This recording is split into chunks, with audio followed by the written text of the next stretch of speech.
Oula, mais déjà ça se casse la gueule, j'ai même pas dit bonjour.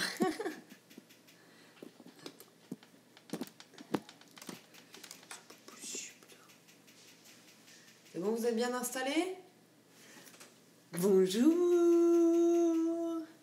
Comment ça va? Voilà, et ben moi ça va. Je voulais vous parler d'un truc. Je viens de me rendre compte de quelque chose. Vous allez me dire, mais bien sûr, c'est évident. Nous le savions depuis longtemps. Mais parlons-en. Parlons-en quand même. Donc, ma boîte Gmail m'a indiqué qu'elle était saturée, machin, qu'il faut racheter de l'espace. Bien sûr, genre je vais acheter de l'espace cloud à Google, moi, vous avez vu ma tête? Non, hors des questions. Donc je vais voir qu'est-ce qui compose mon espace Google qui prendrait autant de place et qui ferait que je ne puisse plus recevoir mes mails, par exemple, en envoyer, etc.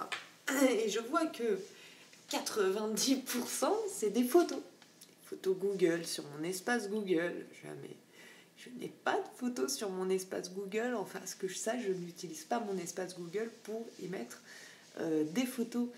J'utilise le Drive, tout ça, mais je l'utilise pour des choses que je supprime juste derrière. Donc, il n'y a pas de raison que ça prenne beaucoup d'espace. Et d'ailleurs, ça n'est pas ça qui prend de l'espace, c'est pas mon Drive. C'est bien des photos Google. Je dis, mais qu'est-ce que c'est que cette histoire? Je vais voir dedans. Et je découvre qu'en fait, Google répertorie toutes les photos qui ont pu être prises et toutes les vidéos qui ont pu être prises via mon téléphone, mon smartphone, depuis des dizaines d'années. C'est-à-dire qu'il a des photos que j'ai supprimées il y a 20 ans, j'exagère un peu, mais il y a 10 ans, il les a. Google a ces photos. Étant connecté par mon téléphone, il a toutes les photos, tout ce que j'ai pu supprimer même, il les a en mémoire. Tu te retrouves à regarder et te dire mais qu'est-ce que c'est que ça? D'où déjà il y a mes photos, elles sont sur Google, enfin sur mon espace Google. C'est bizarre parce que je les ai pas mises sur cet espace, elles ont été mises automatiquement, donc sachez-le, à chaque fois que vous prenez des photos avec votre smartphone ou autre, elles sont dans votre espace Google après. C'est assez étonnant.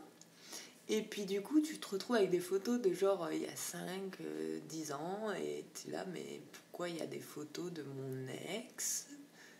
Pourquoi il y a des photos de ça, des vidéos de ça?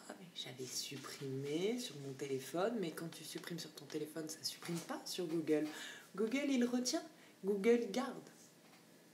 Et donc, bon, au-delà de l'aspect vie privée qui est moyen, tu as moyennement, du coup, le contrôle sur ta vie privée. Donc après, tu peux aller sur cet espace et supprimer des choses, mais moi, je ne sais pas s'il n'y a pas un backup quelque part dans le monde, hein, voilà. Mais je voulais parler du fait du droit à la suppression. Vous voyez, le fait qu'on ait besoin dans la vie de supprimer des choses. Et que la technologie aujourd'hui ne veut pas qu'on supprime des choses, ne veut pas qu'on passe à autre chose, parce que supprimer des choses, c'est aussi nous aider à passer à autre chose. Et du coup, ça me fait penser à pas mal de choses. Et je voulais aborder ce sujet-là un petit peu plus en détail avec vous. Donc déjà, voilà, comme je dis, le fait qu'on a besoin de supprimer pour pouvoir passer à autre chose. Tout simplement, j'en sais rien, une rupture sentimentale ou amicale, ou même tout simplement des photos qui ne nous plaisent pas, qu'on a supprimées. C'était pas pour les retrouver 5 ans plus tard sur notre espace Google Photos, quoi. On les a supprimées, il y avait une raison pour laquelle on les a supprimées. Et pourquoi est-ce on n'a pas le droit de supprimer ça? Parce qu'au final, on les retrouve quand même. Et alors, ça peut être pratique si tu as supprimé quelque chose par erreur. Mais ça peut être aussi gênant quand c'était des choses que tu voulais supprimer, réellement. Parce que tu n'en voulais plus dans ta vie, parce que tu n'en as plus besoin. Et pour moi, il y a une réelle importance et un réel poids à ce que l'on possède, ce que l'on a en termes d'objets ou même de photos, même si elles sont du coup immatérielles, mais enfin pour moi ça reste du matériel parce qu'on les a quand même si elles sont sur le PC, donc j'ai quand même parlé de biens matériels. Le fait d'avoir des biens matériels, c'est une espèce de responsabilité et ça peut même être une charge mentale en fait. Moi je le vis comme ça, c'est-à-dire que plus on a de choses, plus on a de charge mentale qui va avec.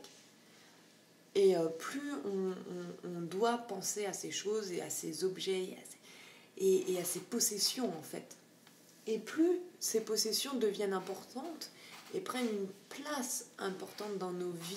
Et moi je ne veux pas que mes possessions prennent une place aussi importante dans ma vie. Je ne veux pas avoir retrouvé des photos que j'ai supprimées. Je ne veux pas avoir toujours plus d'objets et encombrer ma maison et ma tête avec ces choses-là, encombrer mon ordinateur avec ces choses-là. Je n'ai pas envie. Et on n'a plus le droit de ça. On n'a plus le droit à la suppression. C'est-à-dire que les réseaux sociaux, même quand tu vois, moi, un truc qui m'énerve énormément, vous allez me dire, voilà, c'est un réseau social de vieux, mais Facebook, et j'imagine que du coup Instagram, etc., risque de faire aussi un petit peu les mêmes choses, c'est des rappels. Tu sais, ah, rappelle-toi, il y a 5 ans, t'as pris cette photo. Ah, rappelle-toi, il y a 15 ans, t'as fait ça. Ah, rappelle-toi. Mais non, je n'ai peut-être pas envie de m'en rappeler. J'ai peut-être supprimé des choses que tu me rappelles, j'ai pas envie. Des événements de ma vie auxquels j'ai tourné la page et toi tu veux que je m'en rappelle? Non. C'est-à-dire que pour moi, voilà, dans toutes ces choses qu'on supprime, on a normalement le droit de supprimer ces choses, les droits de les supprimer de nos souvenirs, de notre vie, on a le droit de passer à autre chose en fait, et ça fait partie du deuil de supprimer, de se débarrasser, de retirer des objets de notre vie, de retirer des photos, tout ça. Et le fait qu'on nous le rappelle tout le temps, moi ça m'énerve. Ça m'énerve beaucoup parce que c'est pas plaisant pour moi. C'est pas toujours plaisant, c'est des choses du passé. Et j'ai pas envie de vivre dans le passé et de me rappeler et que quelqu'un me rappelle que existent encore et toujours ces choses-là qui font partie de moi. Je n'ai pas besoin, j'ai pas envie que des instances décident de me rappeler ce genre de choses et de m'encombrer encore plus le cerveau avec des choses que je pensais être passées et que j'avais classées et que j'avais peut-être supprimées et on me les ramène à nouveau. Elles sont toujours là, elles existent, etc. On dirait comme des mauvaises herbes, alors que on est en train de parler de biens matériels. Je veux dire, si tu achètes un canapé et que tu décides de t'en séparer, personne ne va venir te rappeler qu'il y a 5 ans, tu avais ce même canapé qui était de telle couleur. C'est bon, je suis passée à un autre canapé. Foutez-moi la paix avec ce vieux canapé que j'ai peut-être donné, vendu ou autre.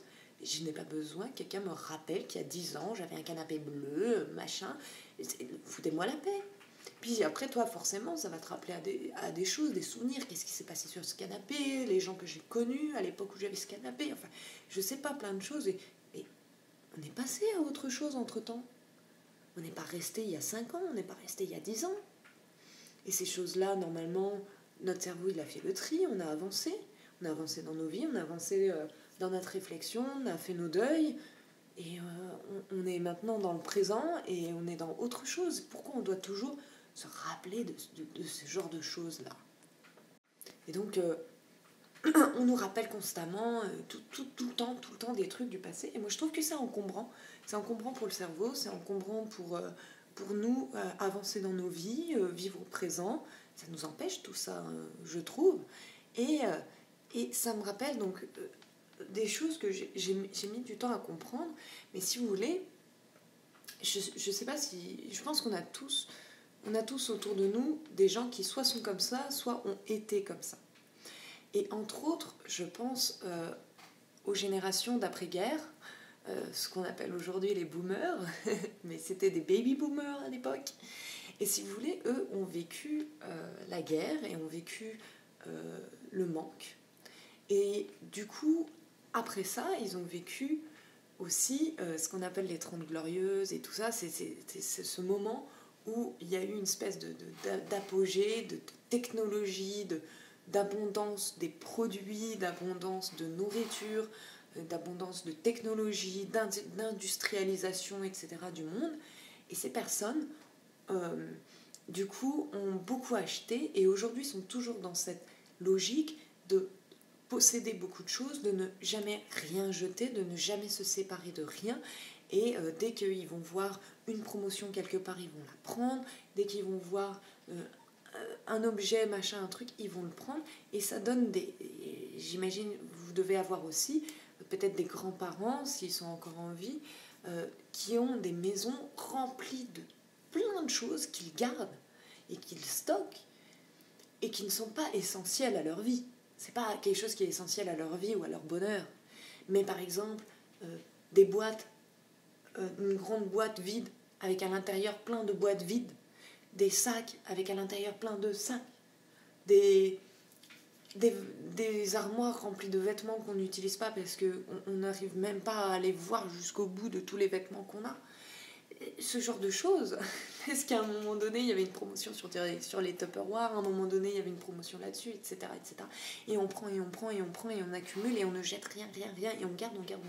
Mais tout ça, c'est... Si on imaginait que notre cerveau et notre maison, c'est un espace de stockage, vous voyez, c'est encombrant. C'est hyper encombrant d'avoir toutes ces choses tout le temps. Et on se souvient même plus qu'on a des choses, et donc du coup, on en rachète encore, et du coup, on réaccumule, et donc du coup on est dans ce syndrome que j'appelle d'hyperconsommation, où on existe par ce que l'on a et par ce que l'on consomme. Donc je suis quelqu'un qui aime lire parce que j'ai une bibliothèque remplie de livres. Tu peux être quelqu'un qui aime lire et n'avoir aucun livre chez toi. Tu peux être quelqu'un qui est très cultivé en termes de cinéma, etc. et ne pas avoir une bibliothèque de DVD immense. Tu peux aimer les jeux vidéo et les mangas sans avoir des figurines partout. Tu n'existes pas et tu n'es pas, et ta connaissance n'est pas, ton expérience n'est pas par rapport aux objets que tu as accumulés et que tu as chez toi. Et du coup, on se retrouve avec cet amalgame que je trouve très, j'allais dire pernicieux, mais très... C'est tentant de se dire... j'existe donc j'achète. J'aime donc j'achète. Par exemple, admettons quelqu'un qui aime la série Harry Potter, est-il obligé d'avoir les livres, plus les déguisements, plus le mug, plus encore d'autres choses pour montrer à quel point il aime Harry Potter? Non, il pourrait même ne même pas avoir les livres et aimer Harry Potter. Voyez? Et ce n'est pas... tu n'existes pas... Moi, j'aime bien aussi un petit peu... Alors là, je m'éloigne un petit peu du sujet, mais qu'on arrive chez quelqu'un et qu'on n'ait pas forcément d'indice. Alors les gens ont peut-être envie, tu vois, de vous montrer, regarde, j'aime ci, j'aime ça, donc j'accroche des choses et je possède des choses en rapport avec ce que j'aime et donc ce que j'estime être.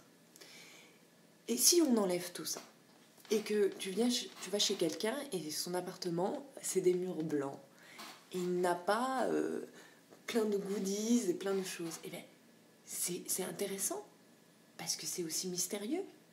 On va apprendre à connaître la personne au-delà des indices qu'il peut mettre. On n'est pas obligé de mettre des indices partout, et on n'est pas obligé d'avoir autant de choses. Et on a le droit à la suppression. C'est ça, on a le droit de supprimer ces choses et sans se supprimer soi-même.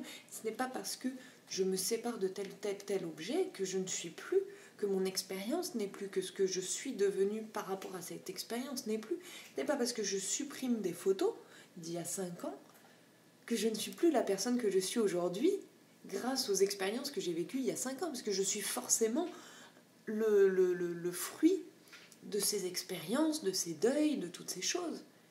Mais me faire revenir et me rappeler tout le temps au passé, je ne trouve pas ça sain.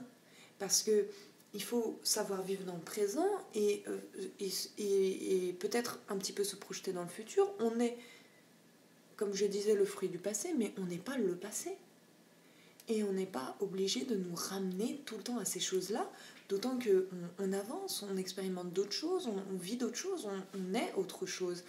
Et on n'a plus le droit. On n'a plus le droit de supprimer ces choses, on n'a plus le droit de ne pas, qu'on ne nous rappelle pas et qu'on ne nous rabâche pas chaque jour. Il y a 5 ans, tu faisais ça, il y a 10 ans, tu faisais ça, il y a 1 an, tu connais ces trucs, machin de choses, tu es devenu ami avec. Peut-être qu'on nous fout de la paix un petit peu à ce sujet. Donc il y a vraiment plein d'amalgames qui se font autour de tout ça, et je trouve qu'on nous empêche et que ça devient de plus en plus dur en fait de se séparer des choses du passé. Ça devrait pas être aussi compliqué de se séparer des choses du passé, parce que ça l'est déjà sentimentalement pour nous. Il y a des personnes pour qui sentimentalement c'est difficile de se séparer des choses du passé. Mais si en plus on vient et on te rabâche ça sans arrêt, comment est-ce que tu veux réussir à t'en sortir ? Et donc je voulais en parler parce que je voulais parler de cette expérience parce que moi je trouve ça absolument aberrant que lorsque je prends une photo avec mon smartphone, elle est dans Google Photos. Quand je supprime une photo avec mon smartphone, elle est toujours dans Google Photos. Elle n'est pas supprimée dans Google Photos. Et je me dis, le lien se fait que dans un sens. Mais normalement, il devrait pouvoir se faire dans les deux sens. Pourquoi il ne se fait pas dans les deux sens ? Je veux dire, pourquoi je ne peux pas être maître de ce que j'ai dans mon cloud, dans tout ça ? Je n'ai pas l'impression d'être maître. Et puis en plus, je suis sûre qu'eux, ils ont un backup. Et puis, je ne veux même pas parler d'écologie, mais enfin, garder les photos de tout le monde, que tout le monde a fait à un moment donné. Et tout, hein. Même celles qui sont ratées, que tu as supprimées quand à un moment donné, tu as fait une vieille photo où en fait on voit rien dessus, c'est tout noir. Tout ça, ça se trouve, j'en suis pratiquement sûre, il y a des backups en Antarctique ou ailleurs, sur des serveurs immenses, et ça pollue, les gens s'en rendent pas compte parce qu'ils n'ont pas l'impression d'avoir, c'est pas comme si on imprimait à chaque fois des photos, mais imaginez que c'est ça, ça serait comme des polaroïdes. On accumulerait des polaroïdes, mais on ne pourrait pas s'en débarrasser. Donc les polaroïdes, pour ceux qui ne savent pas, c'est les photographies instantanées. C'est-à-dire que quand tu photographies, arrive instantanément développer ta photo en papier. Et donc imaginez que toutes les photos qu'on fasse du monde et toutes les vidéos qu'on fasse du monde, on nous les mette là dans un coin de notre appartement, imprimées une à une. Il y a un moment donné où on s'en séparerait. Parce que c'est trop. Puis il y en a qui sont moches, puis il y en a qui sont pas pertinentes. Et non, on ne pourrait pas s'en séparer. C'est-à-dire qu'on pourrait faire des photos, mais on ne pourrait pas s'en défaire. Et je crois qu'il faut qu'on puisse s'en défaire et qu'il faut arrêter de penser, je sais pas, je trouve ça assez perturbant, non ? Et puis dans cette logique de je suis ce que j'ai ou j'ai ce que je suis, enfin il y a un truc qui se mélange là, les personnes qui se mélangent dans être ce qu'ils ont, et ce qu'ils ont c'est ce qu'ils sont, et je trouve que ça aide pas à la construction de soi-même. On n'est pas ce que l'on a, et on n'a pas tout ce que l'on est. Et c'est dommage de se limiter à ça d'ailleurs. Et en plus, on n'a pas besoin d'avoir tout ce que l'on aime. On n'a pas besoin de posséder des choses qui prouveraient que l'on existe, qui prouveraient que peut-être on est un vrai fan, qu'on est vraiment intéressé par telle ou telle chose. Et du coup, il faut que je possède toutes les choses qui sont en rapport avec ça. Et je pense pas qu'il y ait besoin. Enfin, moi, je trouvais que l'avantage de notre époque et de la dématérialisation de beaucoup de choses, outre les problèmes, comme je disais, écologiques, de serveurs qui refusent qu'on supprime des choses sur leur serveur, donc j'imagine que les trucs, ça va être de pire en pire. C'est des usines à garder des choses inutiles. Et ça va garder des dizaines d'années de photos de gens. Ça n'a pas de sens pour moi. Vraiment, c'est un truc, ça me déconnecte, ça n'a aucun sens. qu'on va se retrouver avec des serveurs qu'on va agrandir de plus en plus parce qu'ils sont remplis de nos photos ratées, quoi. Et des photos du passé que nous, on a déjà enregistrées en plus. Je veux dire, la plupart des gens, ils les ont dans leur smartphone, ou ils les ont dans leur PC, ou ils les ont sur Facebook, ils les ont ailleurs. Je veux dire, ça fait des copies de photos partout, de moments de vie. Mais, mon Dieu, mais aujourd'hui, on n'en est plus là, non? Si. Enfin, moi, je trouvais que justement, voilà ce que je voulais dire, c'est que ce qui était bien avec la dématérialisation, c'est que on n'avait pas à accumuler autant de choses pour prouver quoi que ce soit. On n'avait plus besoin d'avoir en matériel plein de choses, mais il ne faut pas non plus que l'immatériel commence à prendre cette place-là. On dirait que ce cloud, ce serait notre cerveau, vous voyez, mais genre, déjà, moi, j'ai combien de cloud, quoi, parce que... voilà, à un moment donné, on peut se poser la question parce qu'on a des clouds partout, on pompe des serveurs de partout, mais ça n'a aucun sens. Ça n'a aucun sens, non? Vous trouvez que ça a du sens? Je trouve que ça n'a aucun sens. J'arrive pas à comprendre. J'arrive pas à comprendre tout ça. Et je trouve que quand même, on devrait avoir le droit de supprimer les choses et le droit à ce qu'on arrête et qu'on nous laisse avancer dans nos vies, là.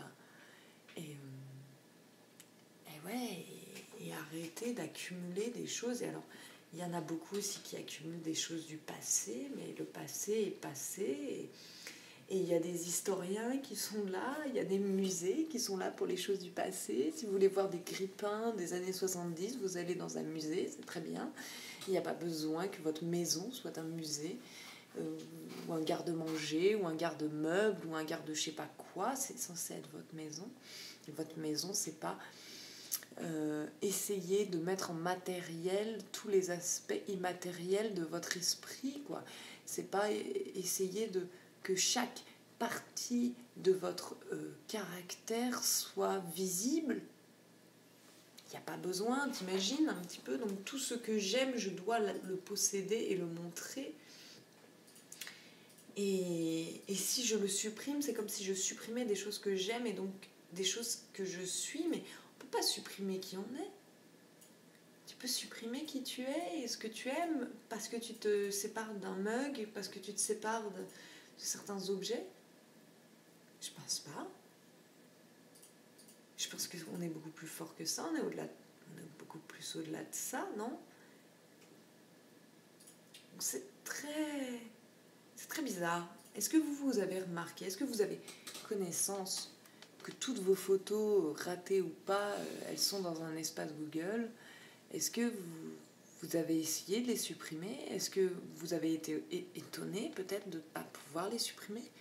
Quel rapport vous avez avec la consommation de souvenirs comme ça? J'ai l'impression que c'est ça aussi, quoi, de la consommation d'un moment passé, idéalisé.